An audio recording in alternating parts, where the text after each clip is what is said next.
All right, we're going to get started in 2 minutes. Let's go.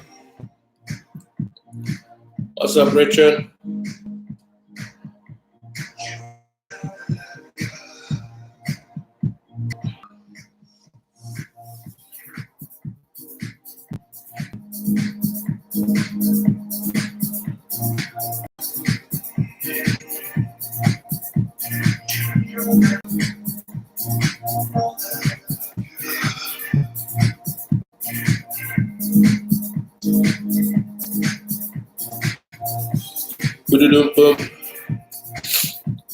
All right, 1 more minute and we inside.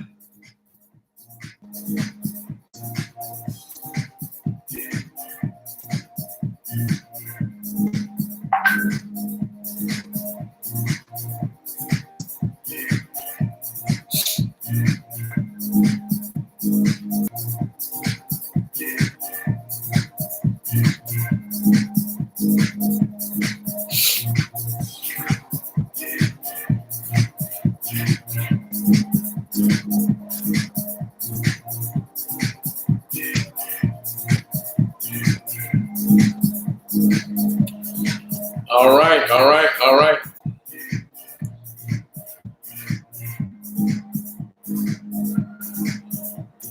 All right, it's 9 on the dot.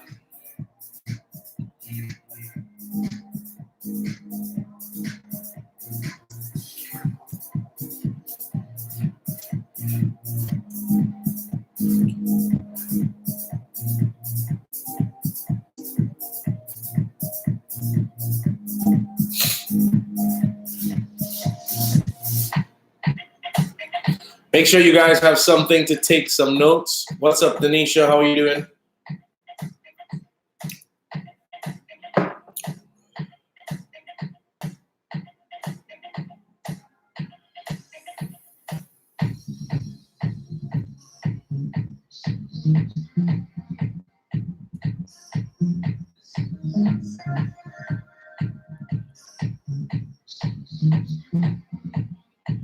All right, all right, all right, all right, all right, all right.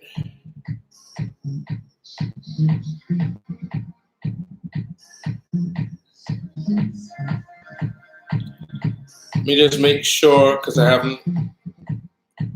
never gone live on YouTube, so I'm making sure that everybody knows.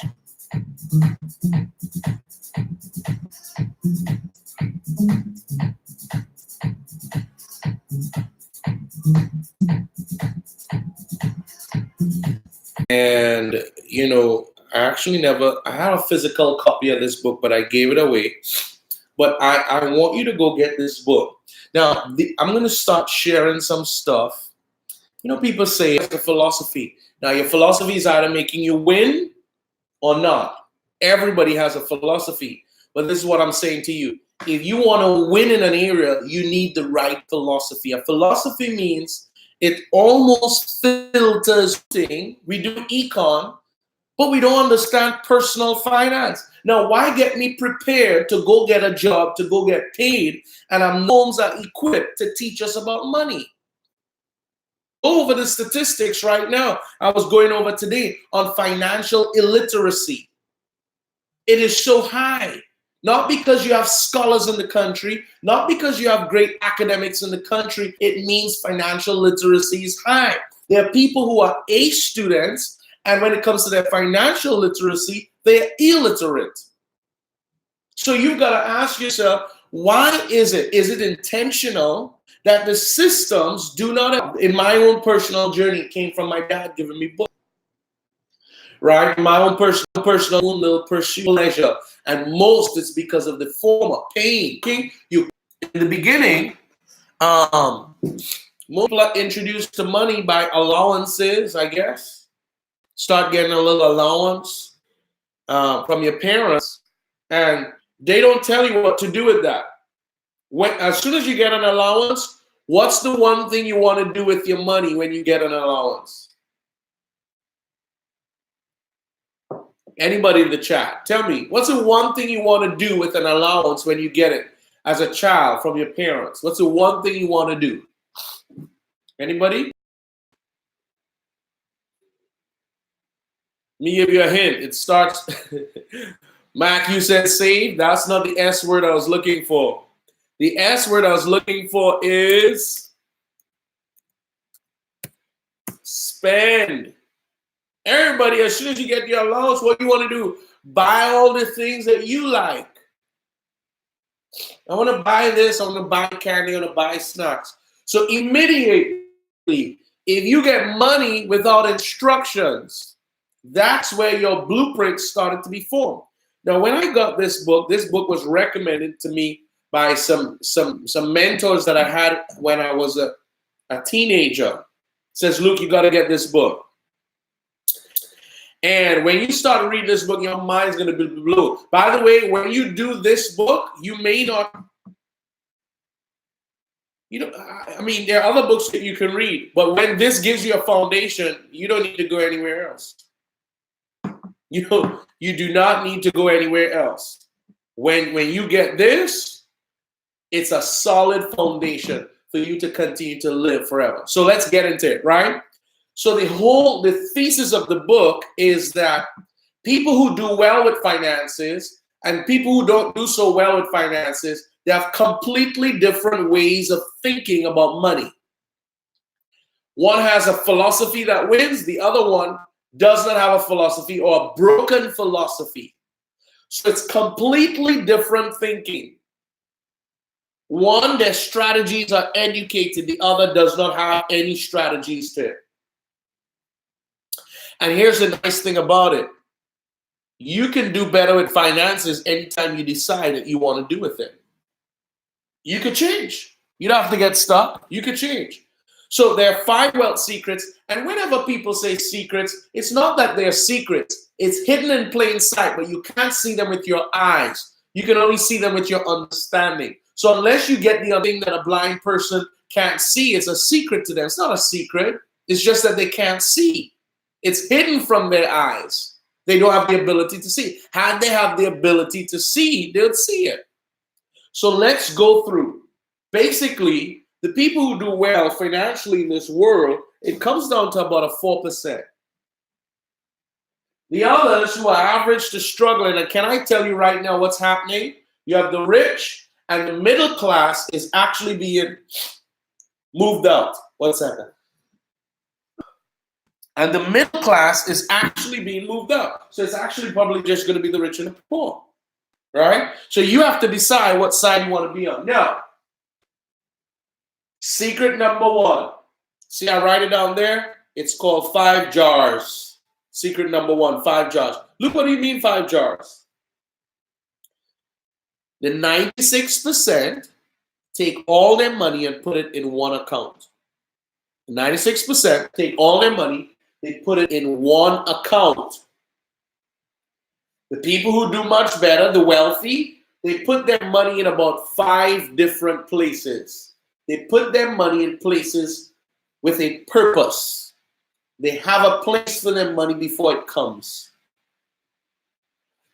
People who are not wealthy, they take all their money, they put it in one pocket, one account. They're doing this from here, everything. There's no structure, there's no order.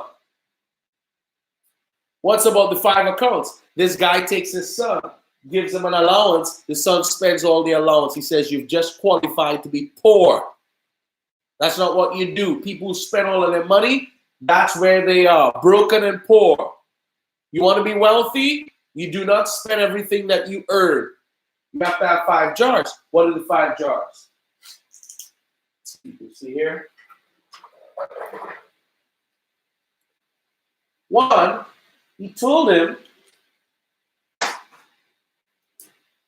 at 10% of his money, says do that first. He said that account is God's. God gave you strength. God gave you health. God give you the ability to earn, you earn it. This is how I think about it. How I think about it is, God, you gave me strength to do this.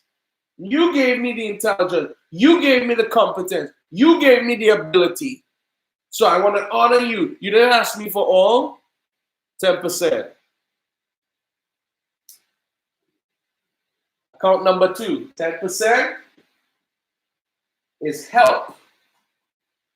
Say somebody always coming to you for a loan, somebody want to borrow, somebody want to, in desperate need. We may give an offering, we may help out somebody in, a charity. He said, don't take that money from your savings, from your bills, but prepare for people who are going to go through some type of crisis coming to you. You prepare from that so it doesn't mess up your finances. Some people may have an emergency fund as well. But make sure you have an account that you put money especially for that. You're going to sow seeds from that account.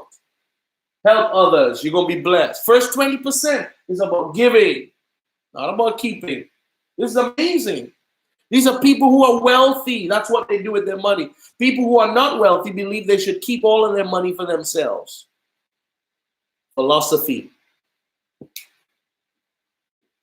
Number 3. 10%, save. Save. Now, you can adjust that. You can make that 15, 20% based on the stage of life that you're in. But you're going to save some. Put it in a savings account.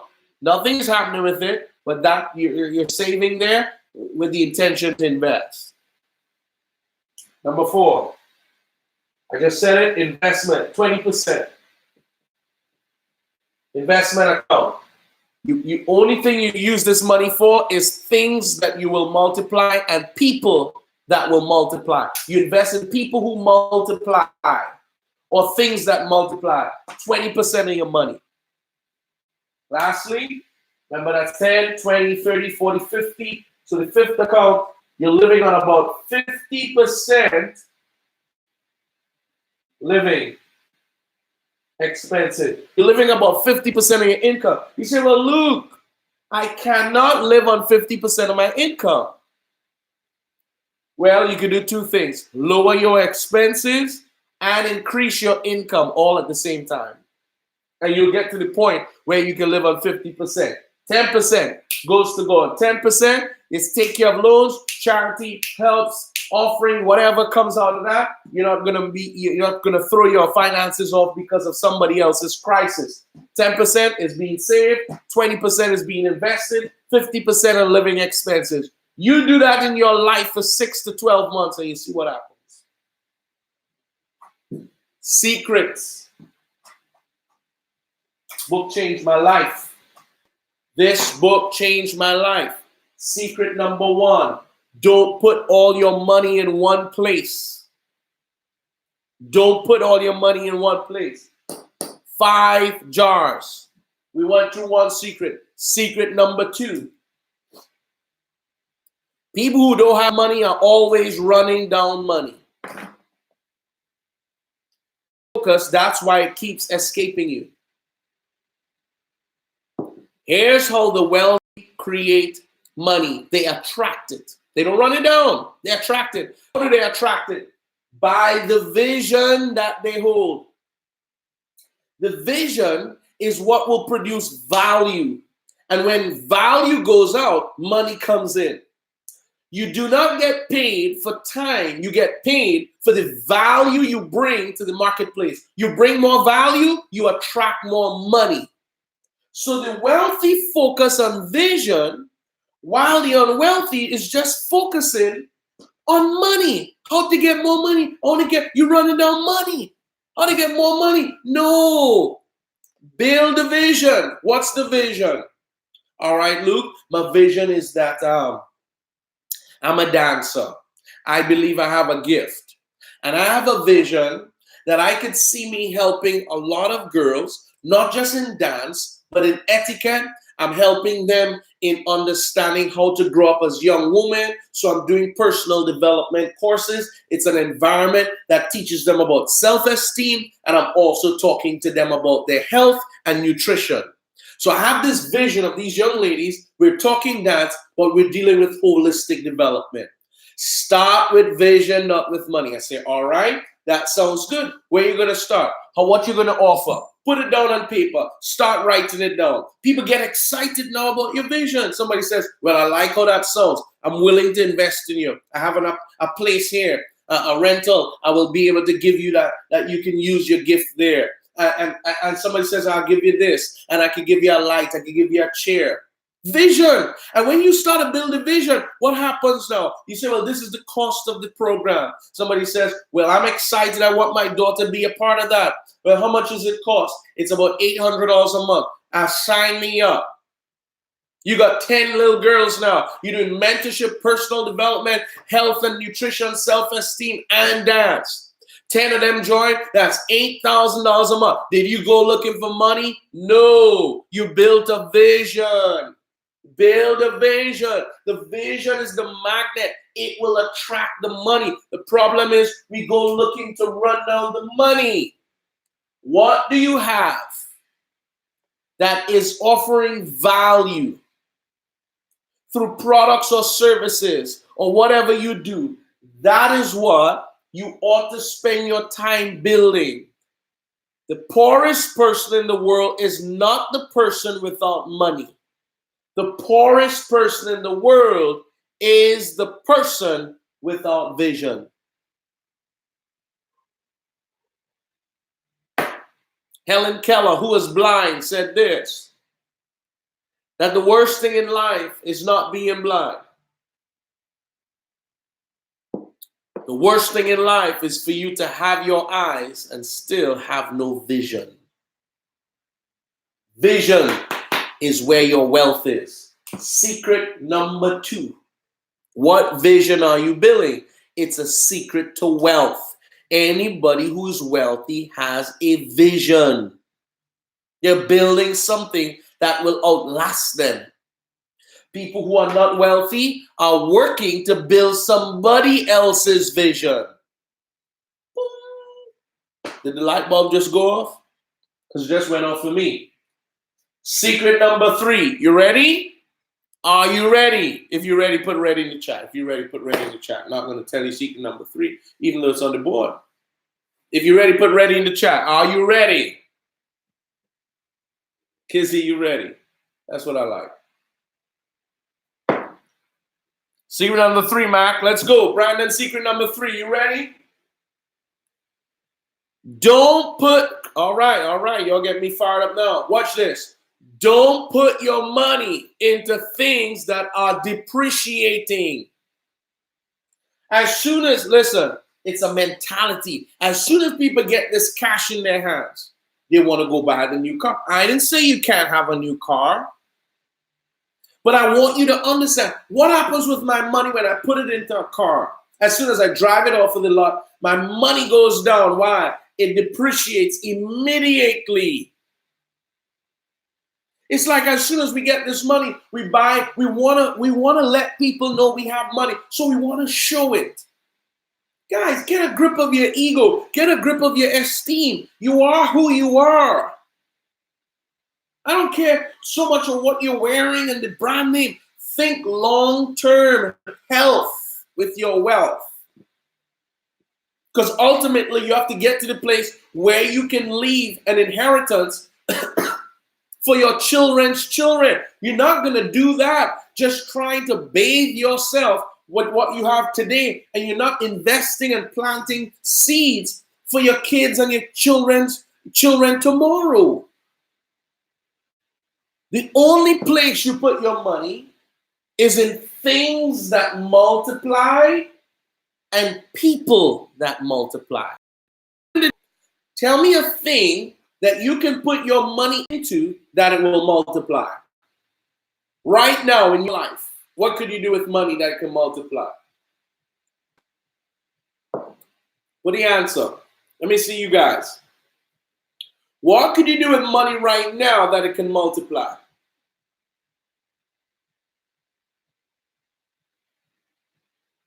Let's go. I'm waiting.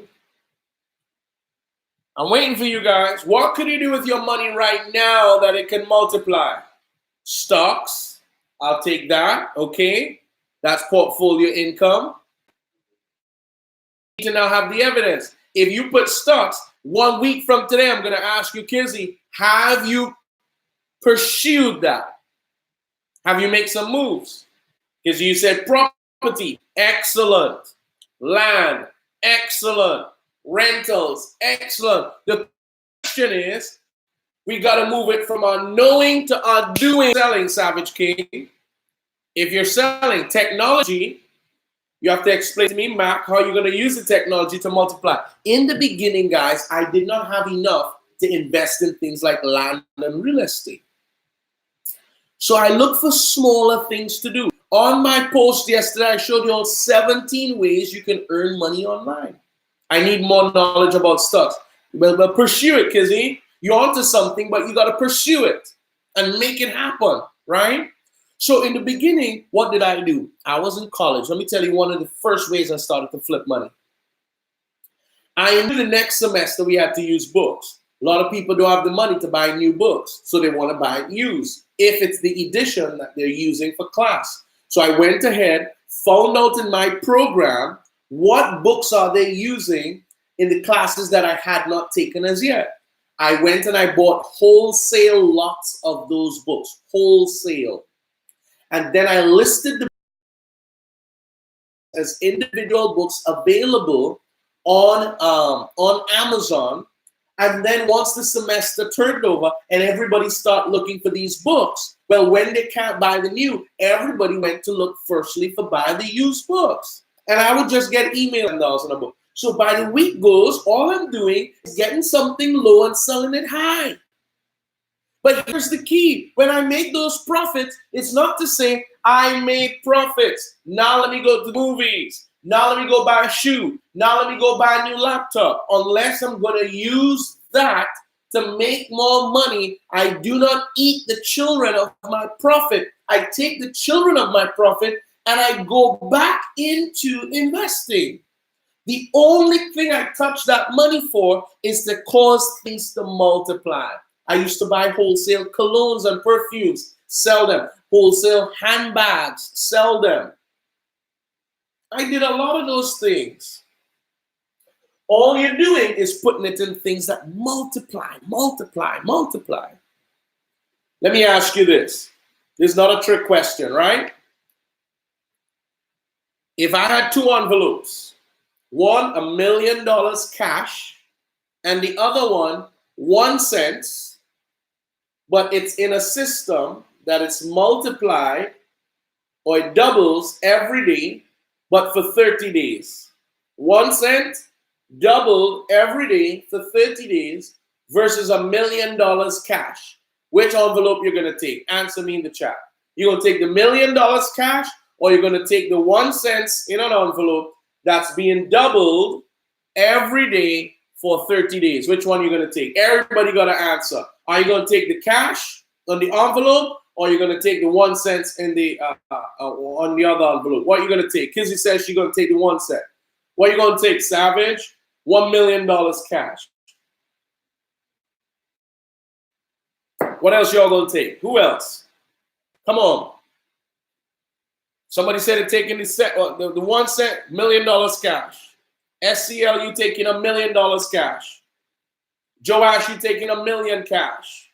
Denisha, you taking 1 cent. Who else is on here? Come on. Tell me what you're going to take. What else you going to take?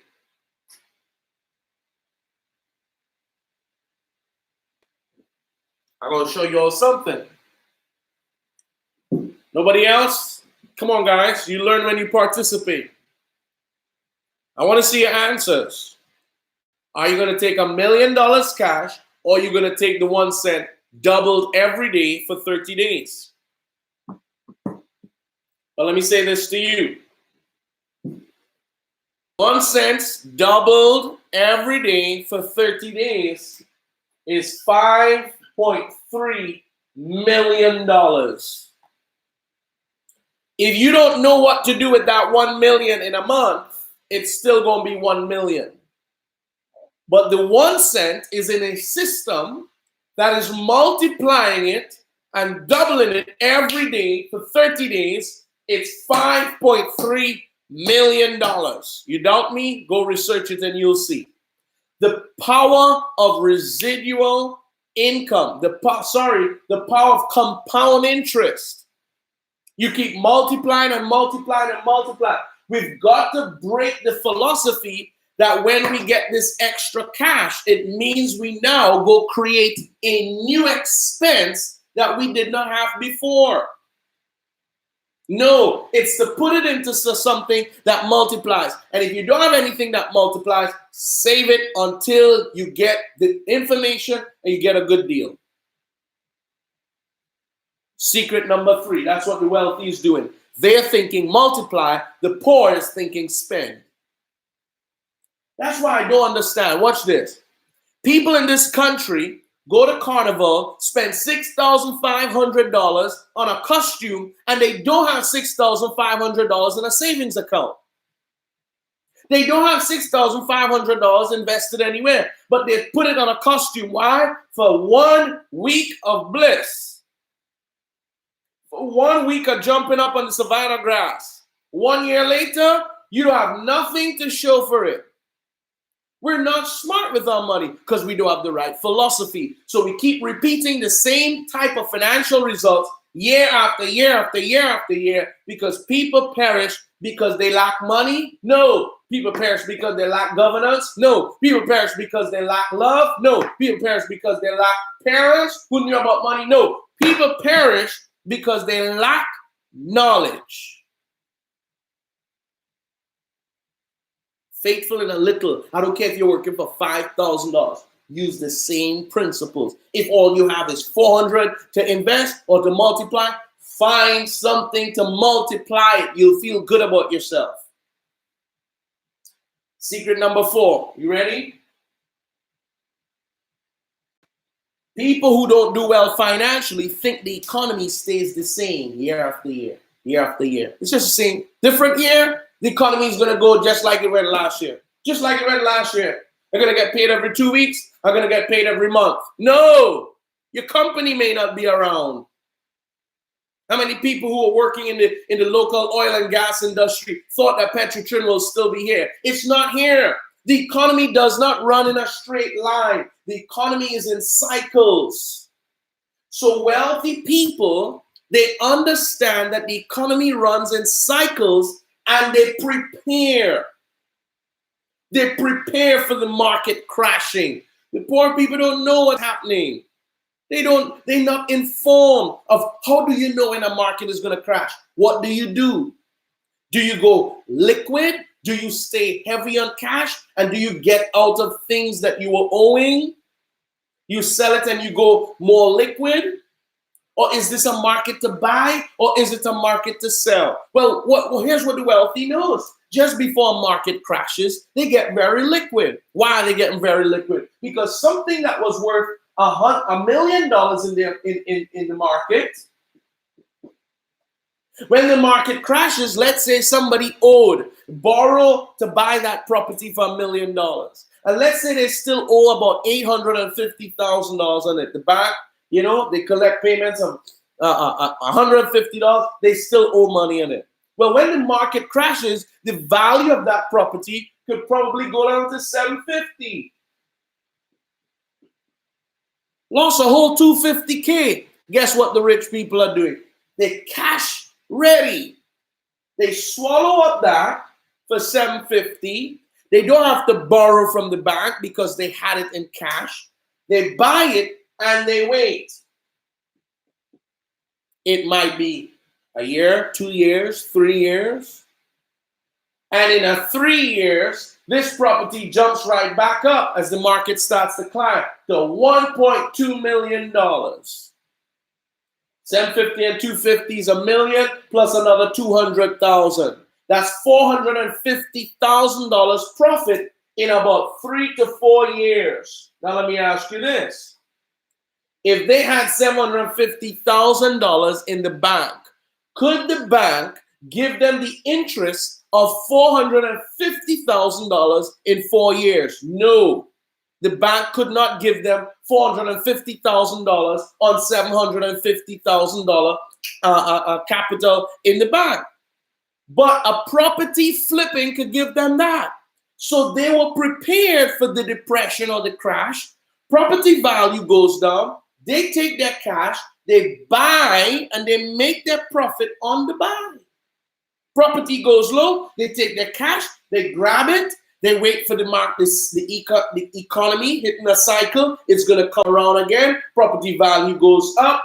They earn money on their money by sitting and waiting. They do the same thing with land. Do we have the message? What are we doing? Are we in the know? Are we realizing what is happening right around us? It's hidden in plain sight. The economy operates in cycles. Get around the people who understand these cycles and watch this. If you can't get in for yourself, why don't you get in with 3 or 4 people? Hey, I don't have 750, but I have 1. My sister has 2. My uncle has 3. And my dad has 2. We all get in. And when it increases, even though I couldn't buy the whole property, 1/5. So when this jumps by 450, then my percentage growth of it is what I put in, the ratio on what I put in into the investment. So I can grow with some partners, but I've got to be moving with like-minded people. I can't be hanging out with broke folk and expect to grow as the economy grows because they don't have the right information. If you want to know your income, check the 5 people you hang out with the most, take an average of their income, you're going to find yours. I've got to change the people who I'm rolling with. That's how I got my first house.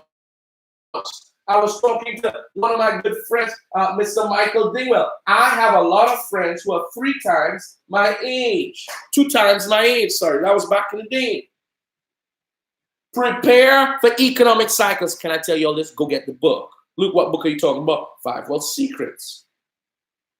I'm telling you this information for free. I'm passing it on to you. Somebody passed it on to me. Let's keep the gift going. Go get the book. Last one. Y'all there? Are you guys there? Are you guys there? I want to know if you guys are there. You getting something here? Are you getting something? I want to make sure you're getting something. Are you there? If you're there, let me know. Give me a thumbs up in the chat if you're there. All right, ready? Okay, good. You guys there. Last one, watch. The wealthy always leave an inheritance for 2 generations. The wealthy is not leaving their debt for their children. The wealthy is not leaving all the things they owed to their children, or leaving one thing with no will, nothing written up, people fighting for property when they go. They have planned this thing out.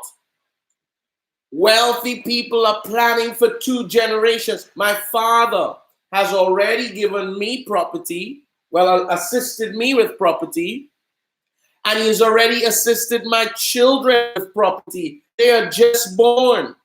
One is 2, the other one is 7 months. He has already taken care of them when it comes to property. He is a blessed man. He is a righteous man. He is living by the word. Leave an inheritance for your children's children. Now, if you don't have a philosophy to even live on your own in a surplus, why are you going to leave something for your children's children? Come on.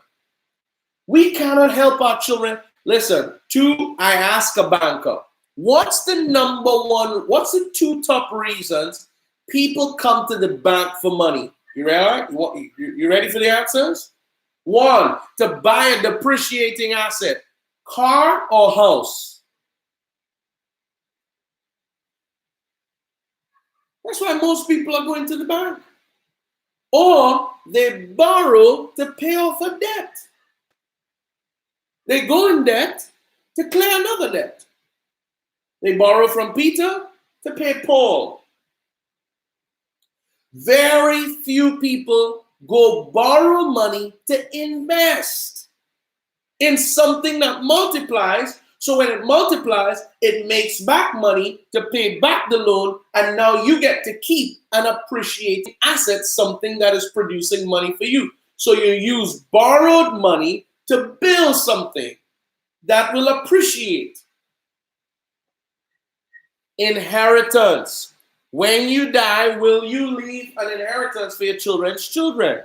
My cousin Nicole is there. When Nicole sat down with me, my personal insurance agent, we started talking about Judah. We started talking about Ella. If you're not talking insurance, you're unwise, especially life insurance. It's unwise. It's not wise to not have it. I think so. You give her a call, she'll take good care of you. It's unwise to not do that and put that in place. Critical illness, it's unwise to not have that in place. So, well, Luke, I don't have all of that money to put aside. Go make some more money. I tell people this: if you see everybody there digging a pit with gold, everybody got their shovel and digging up gold. Do not allow the price of the shovel to keep you away from the gold. Some people put the emphasis on the wrong syllable. Stop watching a monthly payment that will keep you from saving your life. A monthly payment? Go make some more money so you can handle the monthly payment so that you don't lose your life and have nothing to show for it. How do you leave an inheritance for 2 generations? You better have your stuff in order to do that. You better have your stuff in order to do that. This life is not about you, especially if you have children. And don't say, well, because I started hard, you have to start hard, and I started with nothing, so therefore you have to know how to build from nothing. Come on, guys. We don't do that anymore. That's foolish thinking. Life itself will teach your children. But don't become resistance for your children. You have to be a platform. They must build on your shoulders. You have to think futuristically and say, listen, I already told my daughter, she's 7 months, she will not buy a house for herself. I'm not getting involved in her business. But if she will not say, Daddy did not give me a house. Why? Because that's just what I decided for them. I do not want them to go to the bank to borrow to buy no house if I could do that now. I do not want them to go to borrow the bank to buy no car because I'll give them their first. After that, they could do anything they want. But I will go down in history saying that children and grandchildren got their property and got their house from me. Why? I said so. If I decided it, then that's how it is. I do not want to repeat things that probably did not happen for me and put that on the next generation. Somebody has to decide, I'm breaking a generational curse and I'm starting a generational blessing. We put a lot of focus on make sure children have an education. No, make sure they have a house. Say a house, they had to go work for that. Oh boy. How are we going to build a dynasty if everybody had to work for a house? Why can't we put our money into a business that will outlast us? Check every wealthy family. Check the Waltons with Walmart. Check the Rockefellers. Check all the families that have something to show for it. Ain't no parent telling you go look for a house. Come on, guys. That's old thinking. That's not how the wealthy thinks. Everybody's building to build something that will feed the family for years and years and years and years to come. I'm done. Go get the book. 5 Jars. Vision over money chasing. Invest in people that multiply. I forgot to touch this. Things that multiply. No, Sometimes somebody else is gifted in an area and you see they could produce, but that's not your strength. You could invest in them. And when they produce, some of that comes back to you, but it also some of it goes back to them. Shadell is by me now. She's doing some work. Shadell is a photographer. When I saw Shadell's talent, I said, wow, this girl is incredible. So together I said, hey, forward thinking. I'm going to find a place and open a studio for her. Got a place. We put things in place. We're going to get a studio. She produces. She is now doing amazing things with her studio. And I get to now be able to multiply what I invested in her. So now photography is not my strength, but that's her strength. So you invest in things that multiply and you invest in people that multiply. Prepare for the economic cycles.